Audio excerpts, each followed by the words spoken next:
그대로 있어. 이게 뭐야? 맨날 어딜 그렇게 싸돌아다니나 했더니 또 엄마 신고하려고 복지관을 다녔나 보네?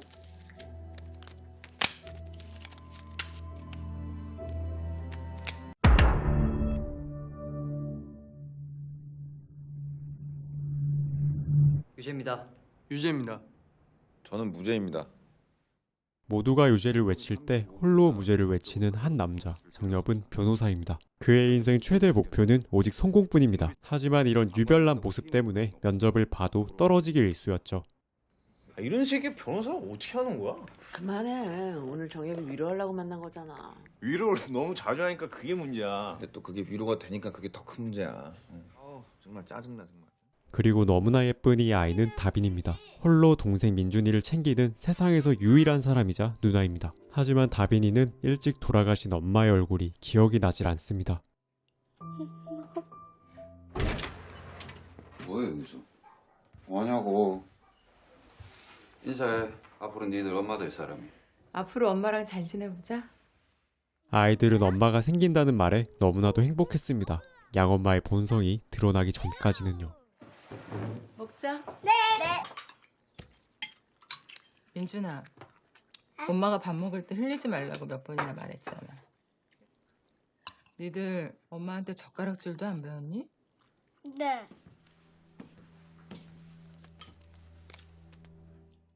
한편 꿀잠을 자고 있는 정엽은 누나 집에 얹혀 사는 중입니다. 그의 누나는 취직은 하지 않고 밥만 축내고 사는 정엽이 너무나도 미웠습니다. 내 담당 관할에 아동복지관 있으니까 거기 가서 생활비라도 벌어와. 못하겠으면 지금 당장 나가! 나가는 길이었어.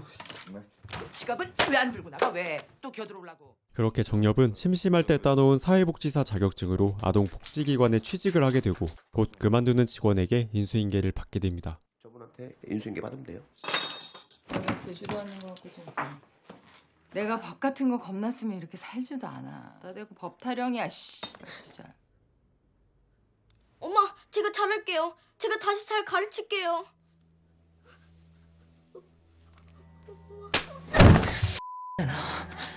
똑바로 가르치라 그랬지. 야, 이거 요즘 법이 생각보다 촘촘하게 잘 돼 있네요. 법에 대해 잘 아시나 봐요. 야, 요즘도 이런 연필 이걸 쓰는 사람들이 있네. 한편 학대를 당한 다빈이는 경찰서를 찾아가는데 저기 엄마가 한 대 쥐어 박았다고 신고나 하고. 요즘 애들 무섭다. 나쁜 일 생기면 경찰 아저씨한테 가서 말하면 된다고. 나쁜 일 생기면 여기 오는 거 맞지? 아저씨도 옛날에 그랬어. 너 잘못한 거 없어. 정엽은 다빈이의 집으로 찾아가 보았지만 상황은 크게 다를 게 없었습니다. 다빈이 말로는 엄마가 목을 졸랐다고 하던데. 제가 뭐 이제 거짓말을 다 하네. 가정 방문이 생각보다 간단하네요. 어차피 우린 수사권이 없어서 할 수 있는 게 없으니까요. 근데 경찰은 또 우리한테 보내고 우린 경찰이 아니니까 할 수 있는 게 없고. 법대로 하는 게 그렇게 힘든 거예요? 그래서 저 그만두는 거예요. 저것들이랑 같이 살아야 돼? 난 뭐 좋아서 같이 사냐? 구청이고 무슨 기관이고 친척들이고 전부 다 애들 앞으로 돈 주는데 너 돈 필요하다면서 다 알고 온 거 아니야? 다빈은 학교로 찾아가 보았지만 선생님은 목에 있는 상처를 보고도 외면하기 바빴습니다. 선생님 지금 좀 바쁜데 우리 나중에 얘기하자. 알았지? 그 아저씨한테 가볼까? 우리 집에 왔던 복지관 아저씨.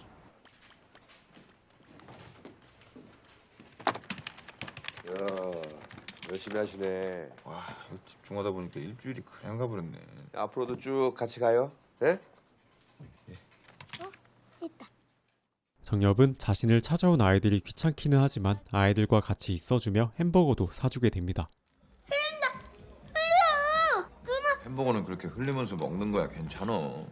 진짜요? 엄마는 어떤 느낌이에요? 아저씨는 어렸을 때 엄마가 일찍 돌아가셔가지고 잘 몰라. 아저씨도 우리랑 똑같네? 정엽은 잠시나마 아이들과 동질감을 느꼈습니다. 하지만 매일같이 정엽을 찾아오는 아이들. 그 아줌마들 좀 찾아줄 수 있어요? 없지. 왜요, 아저씨? 여기가 무슨 흥신소냐? 원래 이렇게 애들이 찾아와요? 네? 모든 행동엔 다 이유가 있는 거 아니겠어요? 어? 천천히 한번 알아보세요. 못하겠으면 그만두시면 되는 거고. 그죠? 그렇게 상사의 협박 아닌 협박에 사진 속 인물들을 찾으러 간 정엽. 하지만 쉬울 리가 없었죠. 그만두려고. 더 할게. 평생 할게. 정년 퇴임까지 할게. 평생 아동복지에 힘쓸게. 내가 지금 형한테 로스쿨에서 퍼다 매긴 수료. 그날 이후로 아이들은 복지관을 매일매일 찾아왔고 정엽은 동물원 나들이부터 시작해 미술 선생님 노릇까지 하게 됩니다. 그럼 우리 셋 다 엄마 얼굴 잘 모르니까 엄마 얼굴 한번 그려보는 건 어때요? 이거 사람 아니고 외계인 아니에요? 우리 엄마라고. 그럼 외계인이 엄마예요? 야, 엄마는 건들지 마. 하지만 복지관을 탈출해야겠다는 생각은 점점 확고해졌고 지인을 통해 서울에 있는 대형 로펌의 면접 일정을 잡게 됩니다. 서울 갔다 언제 와요? 오기는 오는 거죠? 다비다, 아저씨가 지금 바쁘거든. 바쁘니까 나중에 얘기하자. 나중에 알았지? 자, 내려. 당분간 볼 수 없단 말에 아이들은 투정을 부려보지만 정엽은 햄버거 값으로 5만 원을 줄 뿐이었죠. 우리 형도 갖고 싶다고 했지? 네. 선물해, 너 가져. 진짜요? 원래부터 네 거였어. 가져. 예. 그래. 내려봐, 일단 내려봐. 노란색. 야, 노란색. 자, 친구들 왔어. 자, 같이 출근해. 알았지? 가. 자. 그렇게 출발하기 전 다빈이의 부탁에 정엽은 연락처를 주게 되고 서울로 올라갑니다. 미안해요. 갑자기 미팅을 잡아서. 정엽 씨, 이 책 알아요?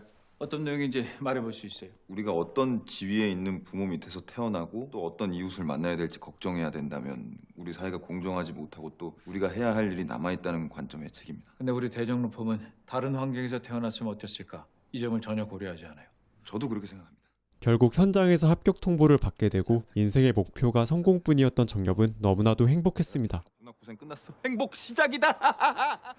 한편 아이들은 누구보다도 정엽을 기다렸지만 그는 아이들을 외면하기 시작했고 다빈이 복지관에 가는 걸 알게 된 양엄마는 아이들을 수차례 학대하기 시작했습니다. 저녀는 딱 지혜 애미 닮았더라. 생긴 것도 닮은 게 아주 재수없어 죽겠어. 아이들이 고통 속에 몸부림치는 동안 정엽은 승승장구했습니다. 이제 한 식구니까 최소한의 예의는 하고 다녀야죠. 다빈이는 친구의 휴대폰을 빌려 정엽에게 전화도 걸어보았지만 정엽은 일이 바빠 받을 수가 없었죠. 그날 밤에도 민주는 아저씨가 꼭 올 거라며 누나에게 5만 원권을 들어 보입니다. 우리 햄버거 같이 먹기로 했잖아. 그런데 그 돈 뭐야? 이제 엄마 지갑에 손도 대니? 미친 새끼.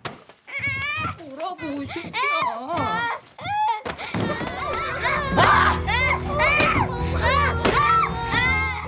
그렇게 고요한 밤이 지나가고 학교 선생님에게 걸려온 한 통의 전화. 다빈이가 바로 햄버거를 먹기 위해 돈을 훔친 민준이를 다빈이가 폭행해 숨지게 했다는 믿기 힘든 내용이었죠. 민준이가 엄마 지갑에서 5만 원을 훔쳐가지고 민준이를 때렸는데 너 민준이 따라갈래? 엄마랑 여기서 살래? 엄만 죽어도 널 버리지 않을 거야. 배를 몇 대 때렸다고? 다빈이야! 폭행 발생 시에 이유가 있어! 아이씨, 봐봐! 다빈아! 충격적인 건 친누나인 10살 소녀가 남동생을 때려서 죽였다고 자백한 것입니다. 하지만 이것이 아동학대 사건임을 인지한 건 정엽뿐이었습니다. 애가 애를 그랬다는 게 지금 말이 됩니까? 둘이 사이가 얼마나 좋았는데요. 애가 자백을 했잖아. 세상에 이런 법이 어디 있습니까? 다빈이는 살기 위해 연기를 해야 했고 민준이의 유품을 정리하며 양엄마가 하는 말. 이제 좀 넓어졌네.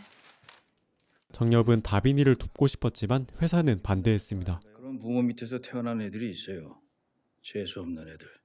결국 정엽은 자기 손으로 직장을 그만두게 됩니다. 죄송합니다. 진짜 일 하겠습니다. 정엽은 이 모든 것이 자신의 잘못인 것 같았습니다. 아이들과 갔던 햄버거집 앞에서 오열하며 이 사건의 진실을 반드시 밝히겠다고 다짐합니다. 대단하다. 보험 설계사 하면서 고갯돈 사기친 게 수십 건에 결국 실형까지 살다 나왔어. 분노조절 장애 판정까지 받았는데? 그런 거 하나도 알고 싶지 않아. 무조건 이거 안 돼. 형사 미성년자라는 게 있는데 그 여자가 지금 그걸 이용하는 거야. 그 전에 아동학대 및 살인죄로 고소해야 돼. 안녕하세요. 다빈이가 그동안 학대당했던 증거와 고소장입니다. 반장님도 돕고 싶다고 하셨잖아요. 법의학자를 찾아간 정엽. 민준이는 장이 파열되어 복막염으로 고통스럽게 죽어갔다는 사실을 알게 됩니다. 이걸 10살짜리 여자아이가 했다고 보는 건 무리가 있죠. 결국 양엄마에 대한 고소가 진행되지만 화살은 다빈이에게로 되돌아왔습니다. 또 전화했어? 살려주세요. 그러나 진실을 밝히기 위해선 다빈이가 먼저 마음을 열어줘야 했습니다. 정엽은 같은 반 친구를 통해 다빈이의 마음을 열기 위해 노력합니다. 하지만 양엄마가 눈치채고 마는데요. 뭐야 그건? 아무것도 아니에요. 안 돼! 안 돼! 이거 내 거야! 신년이 죽고 싶어? 탄원서 쓰라고 가만 놔뒀더니 정신을 못 차리네 이게. 장호야. 아저씨, 다빈이가 맡고 있어요. 뭐? 잠깐만요. 뭐야 너! 다빈아 괜찮아? 네가 인간이냐? 네가 인간이냐고! 정엽은 다빈이를 누나의 집으로 피신시키지만 친아버지가 찾아왔습니다. 내가 다빈이 아빠니까 문 열라고. 너는 뭔데? 애 아빠라는 인간이 일이 이 지경이 될 때까지 뭐 했는데? 너 살인 방조죄라고 들어봤어? 너나 그 여자나 똑같은 인간 쓰레기 알아? 경찰 부를까? 경찰 불러. 그냥 미리 들어가라. 미리 불러서 미리 들어가 그냥. 다빈이하고 할 말 있으니까 좀 데리고 내려오라고. 안 돼. 다빈이 내 의뢰인이야. 내가 변호사라고. 할 말 있으면 나랑 해. 한 말씀 해주시죠. 결국 둘은 혐의가 인정되어 구속되고 재판이 열리게 되지만 양엄마는 모르쇠로 일관할 뿐이었습니다. 다빈이 엄마로서 제 역할을 다하지 못한 점 진심으로 사죄드립니다. 아무리 사고라고 해도 엄마로서 제 역할을 다하지 못한 제 잘못입니다. 검사는 민준에게서 발견된 상처에 대해 질의하지만 평상시에 다빈이가 민준이를 계단에서 밀어서 떨어뜨리거나 한 적은 있었습니다. 이대로 가다간 진실을 밝히기는커녕 다빈이를 끔찍한 살인자에게 돌려보낼 수도 있는 지경이 되어버렸습니다. 아예 말을 안 한다고? 애 아빠가 다녀간 이후로 한마디도 안 하네. 결과를 뒤집기 위해선 다빈이의 진술이 절대적으로 필요했지만 친아빠가 다녀간 후로 입을 전혀 열지 않는데요. 그런데 민준에게 선물로 준 킹콩 인형이 코를 누르면 녹화가 된다는 사실을 알게 됩니다. 삼촌! 내 인형 못 봤어? 아이씨, 거기에 녹화 많이 했는데. 누나, 녹화 그게 무슨 소리야? 코 누르면 막 녹화되고 그러는 고릴라 인형인데 야 그거 네가 좀 찾아줘. 정엽은 급하게 쓰레기장으로 가보았지만 시간은 이미 많이 흘러간 후였죠. 찾을 수가 없었습니다. 곧이어 2차 공판이 시작되고 다빈이에 대한 증인신문을 진행하는데 질문들이 굉장히 공격적입니다. 다빈 양? 경찰 아저씨들한테는 뺨을 때렸다고 했는데 맞나요? 하지만 대답하지 못하고 울기만 하는 다빈. 재판은 잠시 휴정하게 되고 정엽은 깊은 고민에 빠집니다. 그 순간 아저씨, 킹콩 인형을 들고 있는 장호. 민준이의 유품을 버릴 때 장호가 보고 가져왔던 것이었죠. 윤정엽 변호사를 재정 증인으로 신청합니다. 존경하는 재판장님, 부탁 하나 드려도 되겠습니까? 말씀해 보세요. 제가 다빈이랑 이야기를 좀 할 수 있겠습니까? 다빈아, 킹콩이 오랜만이지. 인형을 보자 반응하기 시작하는 다빈. 그리고 이어지는 정엽의 호소. 존경하는 재판장님, 엄마는 동생을 죽인 살인범이지만 현행법은 구속되기 전까지 친권자라는 이유로 격리 조치되지 않았고요. 그래서 다빈이는 동생을 죽인 살인범과 한 집에서 살 수밖에 없었습니다. 다빈이는 선택을 해야 했습니다. 죄를 뒤집어 쓰는 대신 사는 쪽으로. 자신이 동생을 죽였다고 한 다빈 양의 자백은 살고자 하는 필사적인 의지였을 뿐입니다. 정엽의 진심이 닿은 걸까요? 엄마가 때렸어요. 이 사건은 확실한 증거도 증인도 아무것도 없는 사건입니다. 동영상 증거를 제출하겠습니다. 그 영상 속에는 아이들의 천진난만한 모습과 학대를 하는 모습이 고스란히 담겨 있었죠. 양엄마의 만행이 만천하에 드러나는 순간이었습니다. 몇 대 때린 거 인정합니다. 하지만 어디까지나 엄마로서 자식을 위해서 잘못하고 가르치려고 한 겁니다. 강지숙 씨! 엄마로서 그랬다고요? 진짜 엄마 맞습니까? 모정이란 게 있으세요? 저는 체하면 손도 따주고 시장 봐서 밥도 해다 주고 옷 사입히고 학교 보내주고 엄마로서 해줄 거 다 해줬습니다. 엄마가 뭔데? 아이들은 엄마의 보살핌 속에 웃고 울고 살아갑니다. 커갑니다. 다빈 양이 저한테 물었습니다. 엄마는 어떤 느낌이냐고. 그 어린애가 저한테 그걸 물어봤단 말입니다. 강지숙 씨한테 엄마는 어떤 느낌입니까? 엄마가 있어봤어야 알지. 그지 같은 질문을 하고 있어.